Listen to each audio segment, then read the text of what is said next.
If a machine, a Terminator, can learn the value of human life, maybe we can too.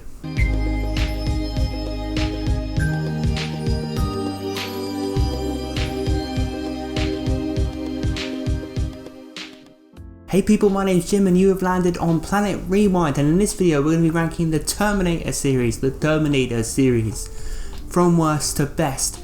Now this is a series in which I'm not a fan of the series. Like, Terminator's become a series that I'm not a fan of. Like, the first two I think are two of the greatest films ever made, but as a series I am just not keen. But let's talk about the ones that are, I guess, the worst and the least worst, and just get to the best ones, because to be honest we know what number 1 and 2 are, but it's fun to do the list, isn't it? Talk to the hand. In last place is of course Terminator 3 Rise of the Machines. I think what makes this movie so bad is everything, but what makes it worse, I think is the best term, is that it came after Terminator 2. Terminator 2 is just one of the most colossal filmmaking achievements of all time. You know, lots of people still scoff at Terminator 2, they do. You know, someone asked me recently what's one of my favourite films, I said Terminator 2, and they still laughed and thought it was like a sci-fi action flick. It is, but it's one of the most profound, deep, moving, well-written sci-fi action flicks of all time. It is a masterpiece. I actually think it's undisputed. It's an absolute masterpiece.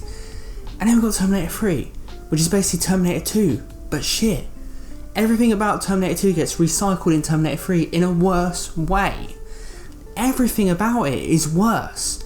Arnold Schwarzenegger is worse. Christina Loken as the female Terminator is worse than Robert Patrick. John Connor is recast with a worse actor with a worse performance. Claire Danes is worse as the female, I guess, lead of the film. Everything is bad. Everything feels artificial and TV movie and fake and rushed and annoying. They don't understand Terminator 2, they genuinely don't, and there's just some jokes with Arnold Schwarzenegger which just make you cringe beyond belief, because, you know, Terminator 2 had some funny scenes, so let's make Arnold say talk to the hand.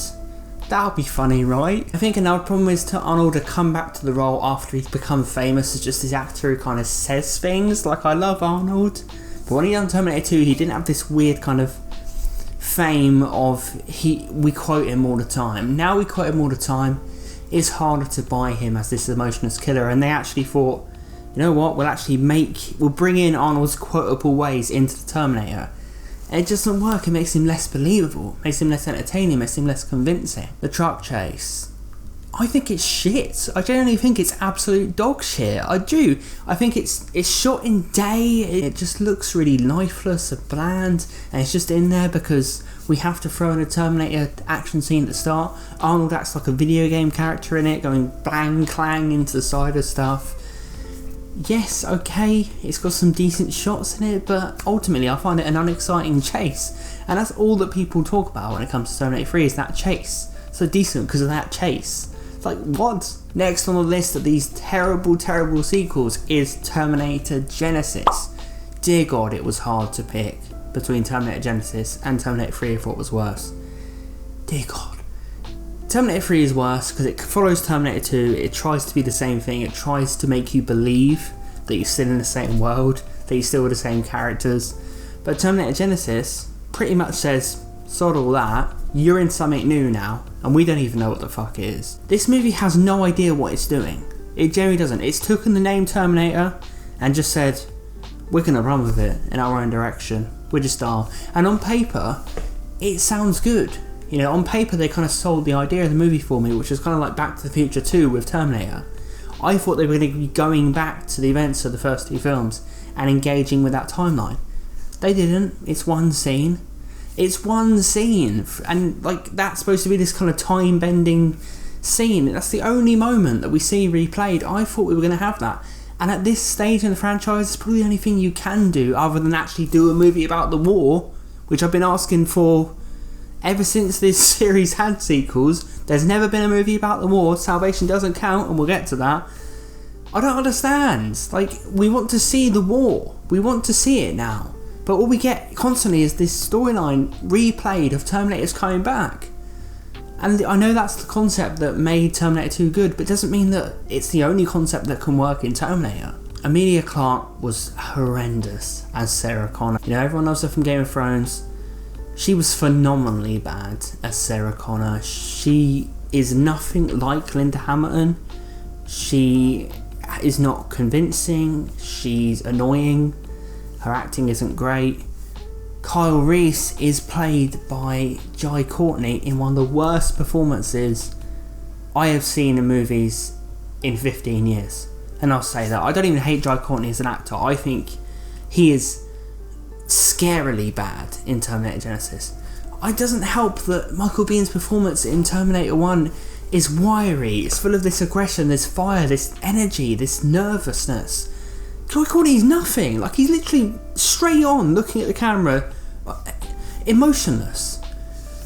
Michael Biehn as Kyle Reese, he was full of emotion, he was full of believability, that he'd seen war, that he'd seen struggle, that he was stressed and wiry. This guy's jacked to hell with creatine, doing his gains on the battlefield, and he's just cracking jokes. I was offended because we'd seen everything else desecrated by Terminator, but now finally to see Kyle Reese get desecrated as well was highly offensive. It's full of those stupid gags again that don't work. Arnold is getting older, he doesn't have that same presence, he's not even very good in this. He's annoying as well. And Arnold should be doing something behind the scenes. He should be standing up for this character instead of just agreeing to come back to any old shit. And next up on the list is Terminator Dark Fate. Oh, it's just, they built our hopes up so much with Terminator sequels.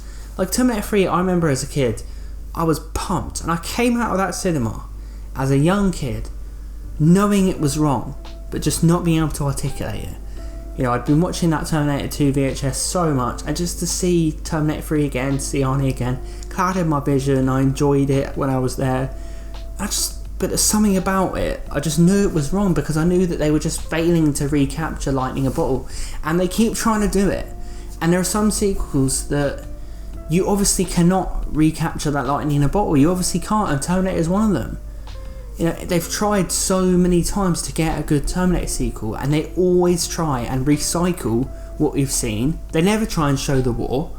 They just try and recycle what we've seen, deliver it in a slightly different way, and it always fails because you're never going to approach the level of Terminator 1 and 2. In retrospect, what was the point in Terminator Dark Fate when the plan was to try and recreate Terminator 1 and 2? How are you going to recreate? It's like me going, right, I'm going to make Citizen Kane 2. I'm going to make Citizen Kane 2 and I'm bloody confident. I don't understand. And obviously I guess the big sell was having Linda Hamilton back as Sarah Connor, but she's not good. She's not good. She has been away from acting for so long, or mainstream acting I guess, or away from this character so long. She's just not convincing. Yeah, and I think that's the best terminology for these Terminator sequels. Not convincing. You don't feel like the same world. You don't feel like it's the same essence as those first two. You just don't. It feels like really artificial. And this just feels like, let's get Linda Hamilton back as Sarah Connor because people haven't believed in us for so long. We've messed up stuff for so long. We need something that we haven't messed up, which is Linda Hamilton. Every time, that's how they get us invested in these Terminator sequels. Well, we haven't messed up Kyle Reese yet. Bring him back. Take a shit on him. And we haven't messed up Linda Hamilton as Sarah Connor yet. I mean, we've done it with Emilia Clarke as Sarah Connor, but we haven't done it with Linda coming back. So just get her back. Take a pile of shit on her. And that's what they do. You know, and it's time to stop. And if they ever do another Terminator sequel, I won't be going to see it. There's just a final chance. Because they really present it as legitimate. And it's just boring. It's boring, it's unentertaining, it has some ideas that aren't explored. It has the most stupid, terrible, offensive opening I think I've ever experienced, which is flawless CGI models, by the way, of kind of early 90s Sarah Connor and Edward Furlong, and a Terminator killing him within 5 minutes. It is like me making a Batman movie within 5 minutes Batman dies. Like, just, you're not going to do it. And I guess, and it even more offends me when people trying to defend it, saying, oh, well, we don't need to see another film about John Connor. Yes, we do. We've only seen one about him, guys. We've only seen one about him. Give me something of John. Then just kill him in 2 minutes and then walk off into the sea like some kind of Aquaman. He's completed his mission. Now he's just going to go and bugger off and swim with Nemo. And next on the list is Terminator Salvation. This may surprise people, but out of the sequels, I think it's the best one. Now, that doesn't mean it's good, because I actually genuinely believe there's only 2 good movies in this entire franchise. But Terminator Salvation is entertaining enough. It's decent enough. I respect it enough. And that's probably the key term of the film. It's enough. It's basically an attempt, I guess, to put us in the war. I mean, there's a perfect Terminator movie on paper, which is show the war. Or show the opening of Terminator Genisys, which also makes, I forgot to mention, makes Terminator Genisys so annoying, is they show the opening scene, which could have been a whole movie, which is that night where Kyle Reese goes back in time and they win the war. Show that as a movie. And this is just, it teases you. And it's annoying, because it shows that you could do a movie about the war and it could be good. But this completely gets the tone wrong. We have none of the nighttime scenes, we have none of the lasers, we have none of the nightmarish visuals, we have none of the desperation, we have daytime Transformers. And that always stuck with me from the first time I saw it. This isn't right.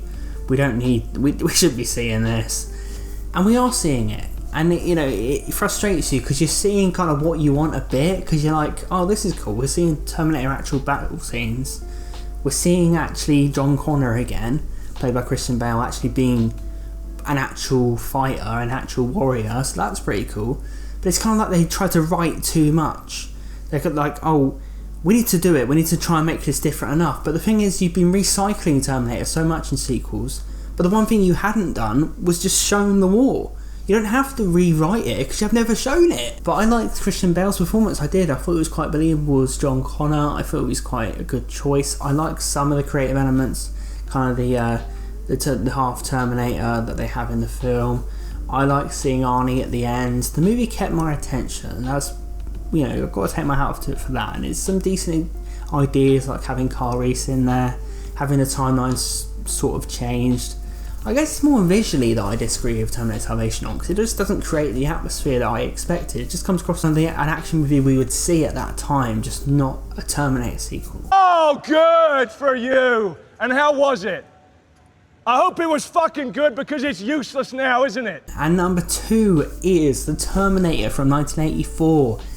One of the greatest sci-fi horrors of all time. One of the greatest movies of all time. You can't really praise Terminator enough. What a kind of spectacle of a film. What a film that changed things. We were not getting dark sci-fi movies with not much optimism dominating the box office. Terminator 2, the hype was so big for the film, and that's because of Terminator 1984 catching fire so much. This would never happen today. This movie would never catch fire today, and it's such a shame because it's so great. It's a B-movie horror, but it's got these really deep ideas mixed in with this kind of crazy robots from the future plot. Obviously, it has Kyle Reese, played by the true Kyle Reese, Michael Biehn, in this wiry, scary, nervous, creepy. He's disturbing in moments where he's pursuing Sarah. He doesn't know how to relate to anyone. It's kind of what makes Jai Courtney so annoying, because Jai Courtney showed none of this at all. Kyle Reese is a true fish out of water in this film, and Michael Biehn, he's only known this lifestyle, so he cannot relate to Sarah. He doesn't know how to be nice to her when he meets her. He doesn't know how to relate to other human beings. He just knows run. He just knows hide. He just knows Terminators are coming. So he's just constantly to her, aggressively shouting, "You need to listen to me." And the desperation of the character, you sympathise with him, because it's just like, this has been his character's life, running from blooming metal monsters. Just let me go. Listen and understand that Terminator is out there. It can't be bargained with. It can't be reasoned with. It doesn't feel pity or remorse or fear, and it absolutely will not stop, ever. Until you are dead. Obviously, we get Linda Hammond in her early performance as Sarah Connor, so likeable, so believable as an everyday woman, and to see her enter this kind of journey where she falls in love, but where she also grows into a strong woman with a destiny. It seems very natural by Linda Hammond. The performance is never forced. She kind of grows organically into this stronger woman, and you believe it. you buy into it, and you know, she's got a sparkle in her eye in this film, Linda Hamilton. She's a great actress. Obviously, Arnie plays the villain in this, and you could have had Arnie be a villain in some of the sequels to make things different. But you just do something, you know. And when I watch this film, I forget how good he was as the Terminator. People like to say, well, it's just a role that he was good for him. You know, he's an emotionless actor, so the role's good. But the little nuances, the little things that Arnie is doing as the Terminator are very important. The little glances, the little kind of turns here and there, the little ways he examines his environment, the little ways he moves, you know, in between. It's all machine-like. It's all, you know, with precision. It's all with intent. And he was a terrifying horror movie villain. I would actually place Arnie in the top horror villains of all time, and also the top heroes of all time. So this man is a good actor in these movies because he managed to become one of the greatest horror villains of all time and one of the greatest heroes of all time in the next film. He's phenomenally effective as a Terminator. He's so memorable. And if you think about it, only one other person has ever been able to play a Terminator convincingly, which is Robert Patrick. Everyone else who's tried has failed miserably. And there's been several who've been tried in these sequels, so if it's that easy, you know, but Arnie actually created the thumbprint, you know, he created the standard for performances of Terminators and of robots and of AI in movies. I love the horrific chase scenes in this, kind of the slasher movie vibe. I love the future scenes where we do see that down and dirty darkness, nightmarish world of the future war. I love the chases. It's a really high octane chase movie. It's also a romance. It's just got really, really well executed. Everything comes together. You know, all the storylines kind of weave and come together. And I feel like that was something really missing from the sequels, the threat of the Terminator. Like, from that speech, this is the most terrifying entity in the universe. It is, but you just don't buy that in the sequels. But in this one you do. Like, oh my god. The way he talks about them, Michael Biehn, is terrifying. It literally has you on the edge of your seat, and I love that. Everything's so well done and believable in this film. Like, I absolutely love it. And I love how it was kind of this kind of sleeper film. No one expected to do anything, and it kind of changed the world. Brilliant. I love how cinema used to be able to do this. You can't really do this with this sort of genre anymore, and that's a real shame.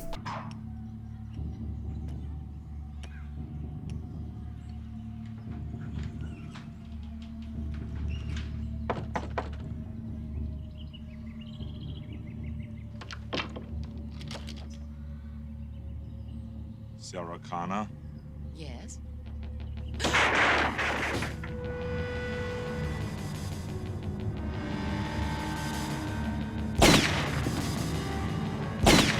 Number one is, of course, Terminator 2 Judgment Day.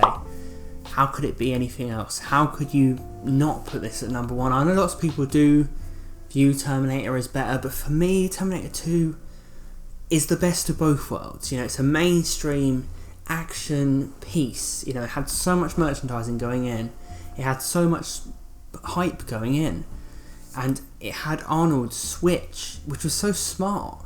You know, the man was becoming such a star in Hollywood, such a likeable actor, such a charming action hero, and it was, on paper it sounds ludicrous to do, but sometimes these decisions really do work. And what I love about the switch is he was still the Terminator, so it was the best of both worlds. He wasn't just switched into a good guy and just all sunshine and roses.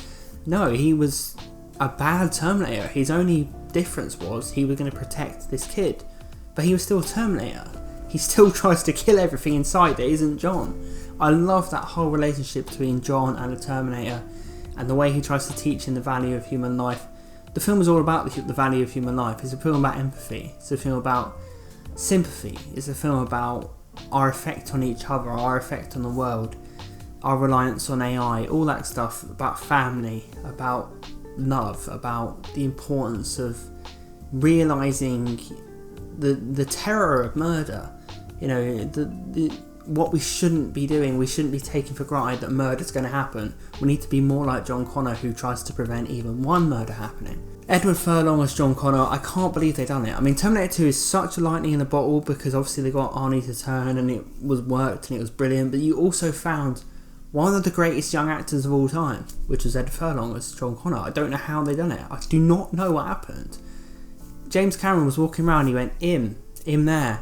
And it worked. It was like phenomenally effective. When you see Edward Furlong in this movie, you would presume he was selected through intense searches.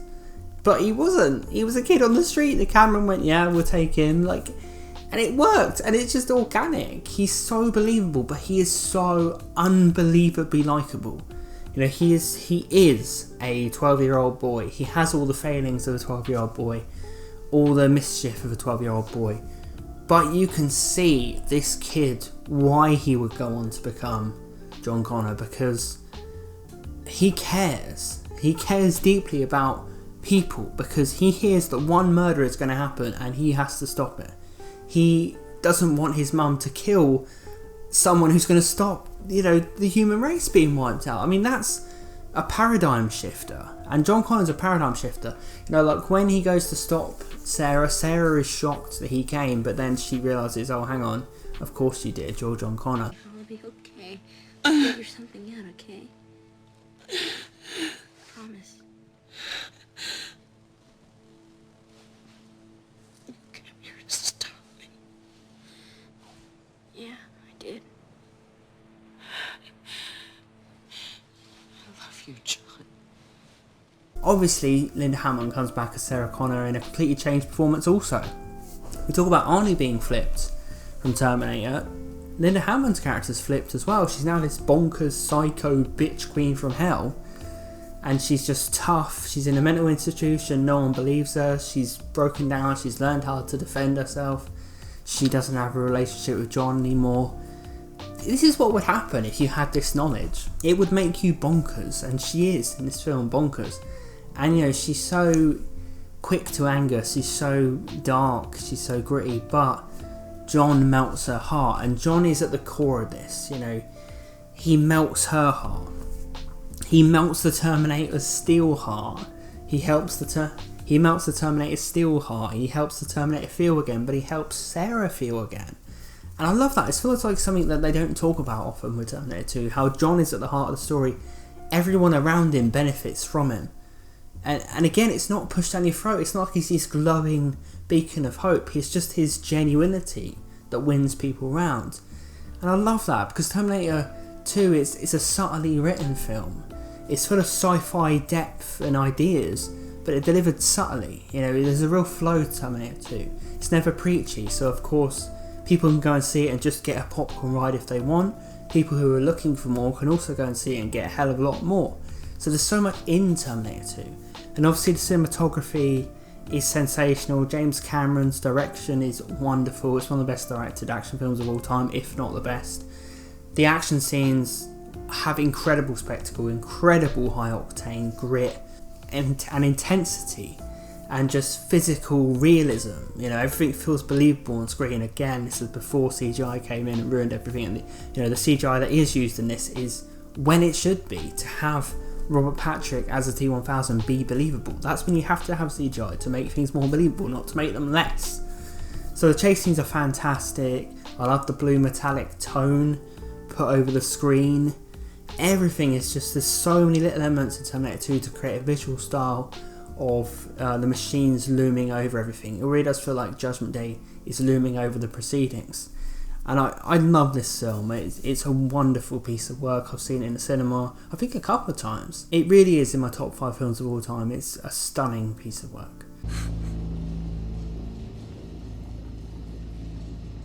I know now why you cry.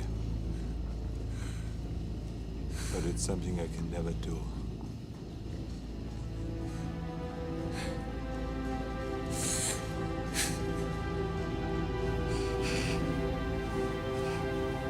So there you have it. Thanks for watching, guys, and let me know your ranking of the Terminator series, worst to best. What do you think is the worst sequel? Because they're all bloody terrible, and if you like them, you're wrong. No, I'm joking. If you like any of these sequels, let me know. I'd love to hear. So let me know your ranking in the comments down below. Please consider subscribing to Planet Rewind for regular nostalgic content, and I will see you guys next time.